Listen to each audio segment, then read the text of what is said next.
ये मन के अनुसार चलने पर हम प्रकृतिजन्य भोगों को ही प्राप्त होंगे, क्योंकि ये मन प्रकृति का ही है। हमारा और मन से बहुत बिलगाव है, बहुत अंतराय है। हम चैतन्य घन प्रभु के स्वरूप ही हैं, और ये मन 5 ज्ञानेंद्रियों के साथ प्रकृति में विचरण करने वाला प्रकृति का ही अंश है। अगर हमारा कोई ठग सलाहकार हो तो हमारी यात्रा कैसे अच्छी हो सकती है? वो तो वहीं ले जाएगा जहां हमें ठग लिया जाए। तो इस मन के साथ शब्द स्पर्श रूप रस गंध, काम क्रोध मद लोभ मोह मत्सर, ये सब इसके इशारे पर खड़े हैं। और ये ठग मन हमको ऐसी ही सलाह देता है जहां हमें लुटवा देता है। हमारी सत्यता, हमारी पवित्रता, हमारी जितेंद्रियता, हमारा धैर्य, हमारी पुण्य, ये विवेक विचार, ये सब लूट लेने वाले ठग हैं। अगर हम सावधान नहीं रहे तो हमारा मन ही हमको नष्ट कर देता है। इसलिए मन की प्रत्येक स्फुरणा, मन की प्रत्येक संकल्प पर उपासक की बड़ी सूक्ष्म दृष्टि रहती है, और उस मन की स्फुरणा और संकल्प को गुरुदेव, आचार्य, आराध्य देव एक ही बात है, इनकी वाणी से वो देखता है कि कहीं वाणी के विरुद्ध स्फुरणा तो नहीं हुई, कहीं वाणी के विरुद्ध आचरण का संकल्प तो नहीं बना। यदि चतुर उपासक इनकी जांच करता रहे और इनको डांटता रहे, मन 5 ज्ञानेंद्रियों को स्वतंत्र रूप से विषयों का संयोग ना होने दे, शास्त्र मर्यादा गुरु आज्ञा के अनुसार चले, तो इसी जन्म में उसे दुर्लभ वस्तु प्राप्त हो जाती है। अपने लोगों की इतनी नीची धरा हो गई है कि हमें दुर्लभ वस्तु प्राप्ति की चाह ही नहीं रह गई। जैसे एक गरीब आदमी मांगेगा तो क्या मांगेगा? 1 साल का भोजन की व्यवस्था कोई कर दे, क्योंकि इतना ही उसका विचार है। तो हम प्रकृति में फंसकर इतनी नीच वृत्ति वाले बन गए कि हम अगर भगवान से भी मांगेंगे तो इंद्रियों के विषय ही मांगेंगे। हमें भोगने के लिए भोग दे दीजिए और भोग योग्य शरीर कर दीजिए। यह हमारी निकृष्टता। स्वयं सुख राशि चैतन्य घन परमात्मा का अंश प्रकृति के संयोग से इतना नीच प्रवृत्ति का हो गया कि वो अपने आराध्य देव, अपने स्वरूप का विस्मरण करके क्षुद्र विषयों में, जैसे आज तक किसी की ओषकण चाटने से प्यास नहीं बुझी, ऐसे ही चाहे जितना विश्व के भोग भोग लो, तुम्हारी कामना, तुम्हारी तृष्णा कभी शांत नहीं हो सकती। ये तभी शांत होगी जब अविरल भक्ति की धारा में आप अवगाहन करोगे। एक जीवन ये दे दो प्रभु को। ये मनमानी आचरण, मन की स्फुरणा और संकल्प के अनुसार चलना, ये आपको प्रभु से विमुख किए हुए मान लीजिए। इसमें 3 गुणों का प्रभाव पड़ता रहता है। कभी मन सात्विक संकल्प करता है, कभी राजसिक करता है, कभी तामसिक करता है। कभी मन सत संबंधी संकल्प करता है, कभी असत संबंधी करता है। बहुत सूक्ष्म विवेक के द्वारा इस पर दृष्टि बनाए रखिए। असत संकल्पों को नष्ट कीजिए, सत संकल्प का बढ़ावा दे करके भक्ति की तरफ आगे बढ़िए। आपको किसी भी वस्तु, व्यक्ति, स्थान की सुख की आवश्यकता नहीं है। आप स्वयं सुख समुद्र हैं, मान लीजिए। आप जब तक शरीर को अपना मानेंगे तब तक अभाव नहीं मिटेगा, और जहां आप प्रभु को अपना मानेंगे कोई अभाव रह ही नहीं जाएगा। आप पूर्णता का अनुभव करेंगे, ऐसी पूर्णता का अनुभव करेंगे। चराचर जगत भगवत स्वरूप है तो आप भी भगवत स्वरूप है। अब कोई इच्छा नहीं रह गई, कोई चाह नहीं रह गई, कोई समस्या ही नहीं रह गई। हर समय परमानंद में अंतःकरण डूब जाता है। जितनी भी हम चेष्टाएं करते हैं सुख के लिए करते हैं, परिणाम दुख मिलता है। हम क्यों नहीं समझ पा रहे कि हमारा रास्ता गलत है? अगर एक बार धैर्य से सोचो, जब से हमें होश संभाला तब से हम उपाय सुख का करते हैं, लेकिन दुख से पिंड नहीं छूट रहा, मतलब रास्ता गलत है। आओ प्रभु की तरफ। जो ही प्रभु की तरफ आओगे तो ही तुम्हें हो सकता है माया सुख का प्रलोभन दे या दुख का भयावह दृश्य रख दे। घबराना नहीं, क्योंकि वो अपने फंदे से बाहर नहीं निकलने देना चाहती। दुरत्या सहज में ऐसे मुक्त नहीं कर देती। आप हिम्मत वाले बनो, धैर्यवान बनो, और ये तभी आप बन सकते हो जब प्रभु को अपना मानोगे। प्रभु को अपना मानने वाला हर कष्ट सह सकता है। प्रभु को अपना मानने वाला हर वस्तु का त्याग कर सकता है। प्रभु को अपना मानने वाले को कभी कुछ भी दुर्लभ नहीं है। इस बात को पकड़िए आप। केवल प्रभु को अपना मानने वाले को सदगति उसके करतल में रहती है। उसके हाथ में सदगति है।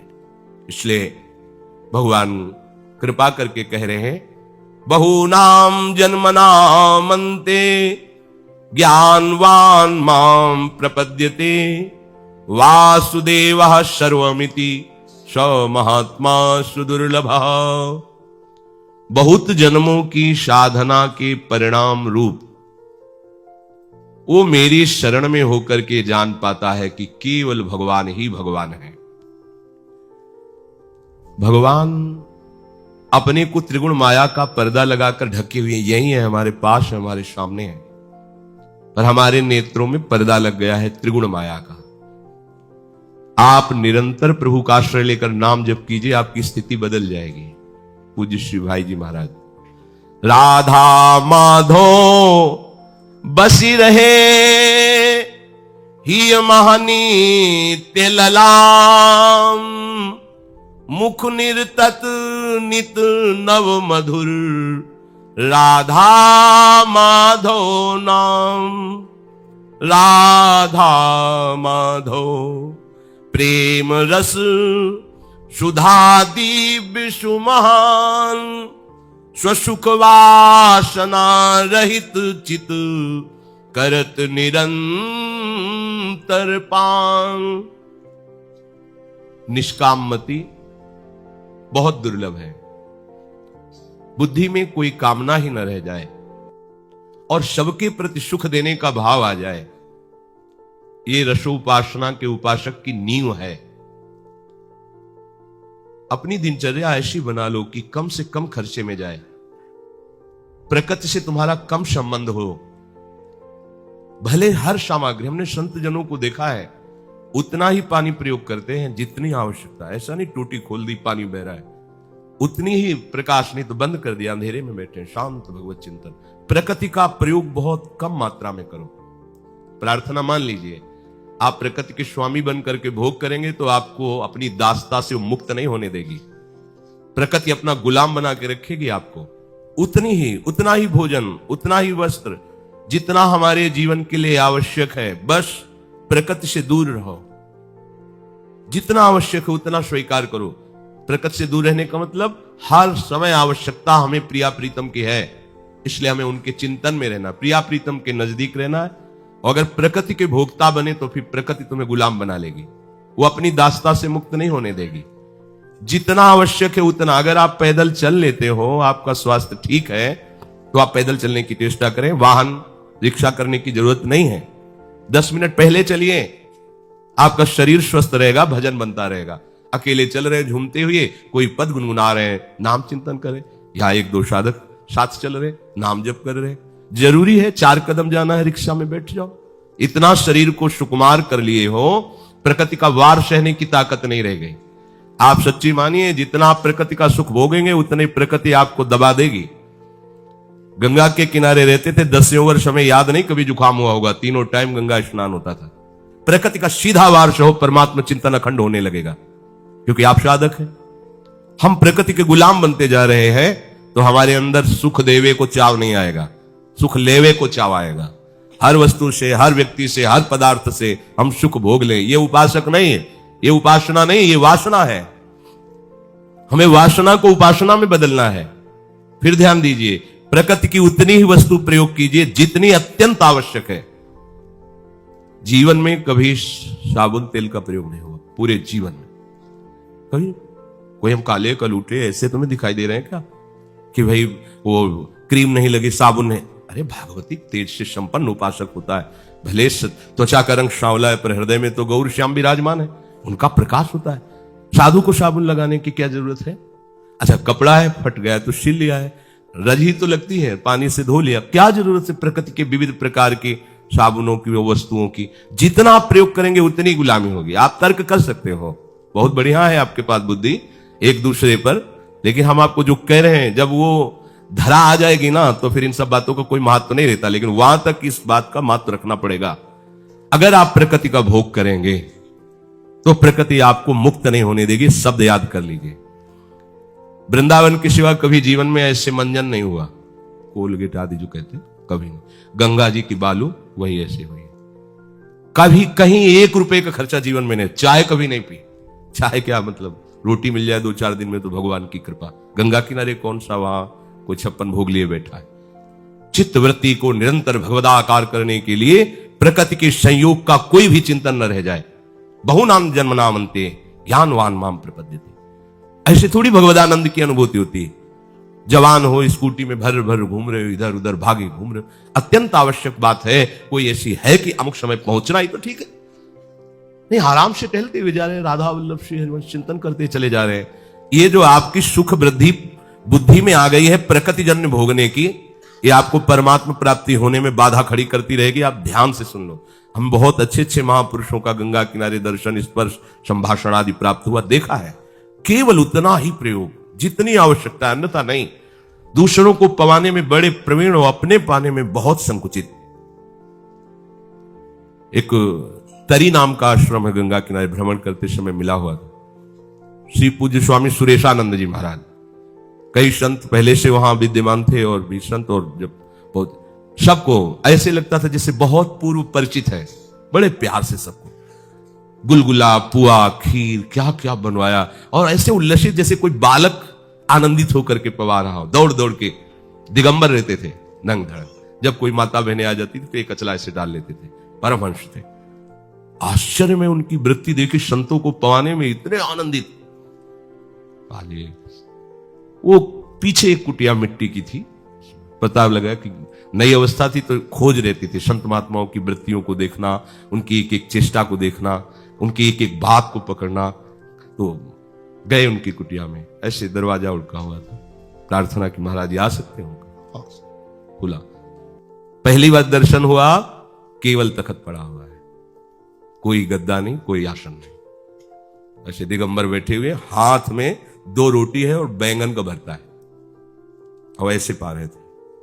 गोस्वामी जी आपने हमको तो वो सब गुलगुला और खीर और पूड़ी। अरे बोले गुरु जी, सब संतों को गुरु जी कहे, गुरु जी ये तो सब आप महात्माओं के भाग में, मुजदम के भाग में कहा है। बस शरीर पोषण के लिए 2 कोरा अन्न डाल देते। कितने चतुर शिरोमणि हैं, दूसरों को सुख देने में इतने प्रवीण। आप देखते तो उल्लसित हो जाते कि मतलब इतना स्नेहीपन, इतना घनिष्ठतापन संतों से। दौड़ दौड़, अरे आप और खीर लीजिए, आप, और आप क्या पा रहे हैं? आप किसमें सो रहे हैं? नए नए कंबल सबको बंटवाए, आप कैसे ले रहे? ऐसे चमड़ा मोटा हो गया था। बस गंगा में डुबकी लगा लीजिए, टाई बनी हुई। ये है भगवदानंद का अनुभव करने वाले महापुरुष। इसीलिए भगवान कह रहे बहुनाम जन्मनावन्ते, बहुत जन्म लगते हैं, क्योंकि हम जानबूझकर प्रकृति के भोक्ता बने बैठे हैं। कर्ता और भोक्ता बनने वाला ये अनुभव नहीं कर सकता। सब जगह भगवान सच्चिदानंद बैठे नहीं। पहले एक बार हटो संसार से। संसार का भोगी न संसार को जानता है न भगवान को जानता है, और जो संसार से राग रहित हो गया है वो भगवान को भी जान जाता है, अपने स्वरूप को भी जान जाता है। संसार को जितना आवश्यक है उतना अन्न लो, जितना आवश्यक है उतना पानी पियो। अगर सह सकते हो तो 1 आध पहर की भूख को सह जाओ। कम कपड़े, कम खर्चा, खूब भजन, अभी देखो प्रकाश हो जाएगा। लेकिन हम लोग क्या करते हैं? बिल्कुल नाम मात्र का भजन और अधिक से अधिक विषय, प्रकृति जन्य भोगों का भोग। इसलिए अनुभूति में कुछ आ नहीं रहा। परमानंद क्या है वो समझ में नहीं आ रहा। रजोगुण भरा घुमा है, बस ऐसे ही। ऐसे नहीं होगा। निष्काम मति चाहिए, सबके प्रति हमें सुख प्रदान करने की भावना चाहिए। कैसे आएगी? बोले निरंतर राधा वल्लभ लाल का नाम जप करो, हृदय में उनके श्री चरणों का ध्यान करो। भाई जी कह रहे हैं मुख निरतत नीत नव मधुर राधा माधव नाम, तो राधा माधव बसी रहे ही महानित्य ललाम। अगर आपकी जिह्वा से आराध्य देव का नाम चलता रहा तो हृदय में आराध्य देव प्रकाशित हो जाएंगे। ये केवल लिखी पढ़ी बातें नहीं, आप चलोगे तो खुद अनुभव में आ जाएगा, क्योंकि प्रभु हैं। जब आप उनको पुकारोगे ना, ये नाम जप करने का मतलब हम पुकार रहे हैं, तो हमारे हृदय में ही भय प्रकट कृपाला दीन दयाला, जो दीनों पर दया करते हैं। दैन्य वही है जो केवल भगवद आश्रित हो गया है, अन्य आश्रयों का त्याग कर दिया है। प्रभु हृदय में प्रकाशित हो जाते हैं। प्रेम सुधा रस में ऐसा उसका अंतःकरण पग जाता है कि स्वसुख वासना की गंध नहीं रह जाती। अभी तत्सुख भावना की गंध भी नहीं है, केवल स्वसुख वासना है। अगर हम किसी से मिलते हैं तो अपने सुख के लिए, किसी से विनय करते हैं तो अपने सुख के लिए, किसी को हम सेवा करते पाए जाते हैं तो हम अपने सुख के लिए, भगवत आराधन भी करते हैं तो अपने सुख के लिए। तत्सुख भावना की गंध नहीं है। और नाम जप करते हुए आराध्य देव के चिंतन में जो हर समय तल्लीन है, प्रकृति की केवल अत्यंत आवश्यक वस्तुओं का ही सेवन करता है, वो स्वसुख वांछा की गंध से भी रहित हो जाता है। स्वसुख वांछा जब तक है तब तक आप प्रकृति का भोग कर रहे हैं, क्योंकि स्वसुख वांछा शरीर को लेकर होती है, तत्सुख वांछा आराध्य देव को लेकर होती है। जब स्वसुख वांछा की गंध नष्ट हो जाती है तो उपासक को अनुभव होता है, बुद्धि से नहीं, स्वयं से। वो देख रहा है कि स्थूल सूक्ष्म और कारण में बैठ करके हमारे प्रीतम कैसा संचार कर रहे हैं, कैसा संचालन कर रहे हैं, कैसा संयम कर रहे हैं, कैसा वर्ताव कर रहे हैं। वो देखता है केवल अब मेरे द्वारा बोल रहे हैं, केवल मेरे वे भगवान, मेरे द्वारा छेड़ रहे हैं वे निज मधु मुरली की तान। मेरे जीवन में है अब तो एकमात्र उनका ही स्थान, अतः उन्हीं की होती मुझ में क्रिया नेत सब क्षुद्र महान। अब उस उपासक को अनुभव हो रहा है कि मैं बोल नहीं रहा हूं, मेरे द्वारा बुलाया जा रहा है। केवल दिखाई दे रहा है इस शरीर से आवाज निकल रही, पर वो आवाज मेरे आराध्य देव ही बोल रहे हैं। मेरे द्वारा क्रियाएं हो रही हैं, ये केवल दिखाई दे रहा है, क्रियाएं तो आराध्य देव के द्वारा हो रही हैं। हर समय एकमात्र मेरे प्रीतम, चाहे वो क्षुद्र हो या महान हो, हर क्रिया, हर बात, हर चेष्टा केवल प्रीतम कर रहे हैं। अब बाहर ही वासुदेवा नहीं, अंदर भी वासुदेवा आ गया, कहीं अपना अस्तित्व नहीं रहा। तो श्री भगवान कहते हैं ऐसा महात्मा सुदुर्लभ है, समहात्मा सुदुर्लभा। जब इस कोटि का कोई होता है तब वो ऊंचे दर्जे का महात्मा, जिसका मिलना अत्यंत कठिन है। अगर ऐसे महात्मा का दर्शन हो जाए, संभाषण हो जाए और उनकी बात हम कोई पकड़ ले तो निश्चित अमोघस्य भगवान का साक्षात्कार हो जाएगा। ये जो ऊंचे दर्जे के महात्मा होते हैं, ये अपने आनंद में मगन रहते हैं। ऐसी भगवत स्थिति होती कि बोलने की बिल्कुल इच्छा नहीं होती। उनका जीवन, उनका दर्शन, उनका कोई आश्रय लेकर उनका चिंतन करे या उनके शरीर से स्पर्श की हुई वायु, ये सब जगत का कल्याण करती है। वो शांत एकांत अपने आप में रमण करते हैं। भगवत प्रेरित होकर जब अपनी महिमा से नीचे उतरते हैं, यह है महात्मा की स्थिति। आप पहचान नहीं सकते ऐसे महापुरुष को। हो सकता है आपको दिखाई दे पागल है, हो सकता है ये बिल्कुल नॉर्मल आदमी, ऐसे ही स्थिति बहुत ऊंची हो सकती। जैसे जड़ भरत जी महाराज को रघुगण बड़ा सत्संगी है, कपिल भगवान से सत्संग करता है, पर पहचान नहीं पाया, क्योंकि ऐसा प्रच्छन्न भेष है। ऐसा कहां महापुरुष हो सकता है, न नहाए न धोए, एक यज्ञोपवीत पड़ा है, वो भी इतना मलिन है यज्ञोपवीत कि बता रहा है कि सालों से पानी नहीं गया होगा शरीर के ऊपर, स्नान नहीं किया होगा, क्योंकि शरीर स्थिति में है ही नहीं, स्वरूप स्थिति में निमग्न है जड़ भरत जी। ऐसे ऊंचे दर्जे के जो महापुरुष हैं, उनकी कोई भी चेष्टा से आप नहीं जान सकते महात्मा है, क्योंकि बोलेंगे ही नहीं, उपदेश ही नहीं करेंगे, बात ही नहीं करेंगे, कोई भागवतिक चर्चा ही नहीं करेंगे, गुप्त, एकदम गुप्त, बिल्कुल ऐसे व्यवहार जैसे एक साधारण आदमी करता है व्यवहार, आप जान ही नहीं सकते। जब वो कृपा करते हैं तो बोले फिर ऐसे जनों से उद्धार कैसे होता है, जगत का मंगल कैसे होता है? बोले वो अपनी महिमा से नीचे उतरते हैं। जब भगवत आदेश होता है तो अपनी महिमा से नीचे, कोई जान नहीं सकता कि इनको कुछ बोलना आता है, इनको कुछ शास्त्र का ज्ञान है, ये कोई अच्छी कोटि के महात्मा है नहीं, मांगते खाते से फुटपाथ में पड़े हैं, इनको क्या, लेकिन बहुत ऊंची स्थिति हो सकती है।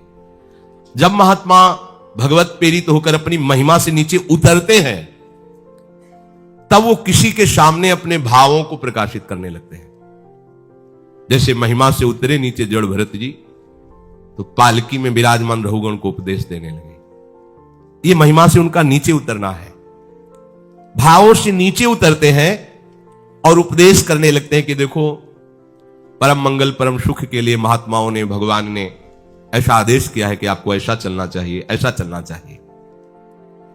उन्हीं महापुरुष के वचनों से संसार का उद्धार होता है। ये प्रवचन तभी सार्थक है जब स्वयं में उतारा गया हो। हम हजारों को उपदेश करें, हमारे आचरण गंदे हो, हजारों को कहें कि सब माया है, हम खुद अंदर से चाहते हो रुपया पैसा मान सम्मान, हृदय से हमारा संसार के प्रति अपनापन है, प्रभु से है नहीं, तो सारा उपदेश हाथी स्नान के समान होगा। जैसे हाथी स्नान करके निकला, धूल भर करके पुनः वैसे गंदा हो गया। किसी के ऊपर कोई रंग नहीं लाएगा उपदेश। जब तक हमारे आचरण ठीक नहीं होंगे, हमारी स्थिति नहीं होगी, हमारा भजन नहीं होगा, तब तक हमारा उपदेश किसी के ऊपर रंग नहीं लाएगा।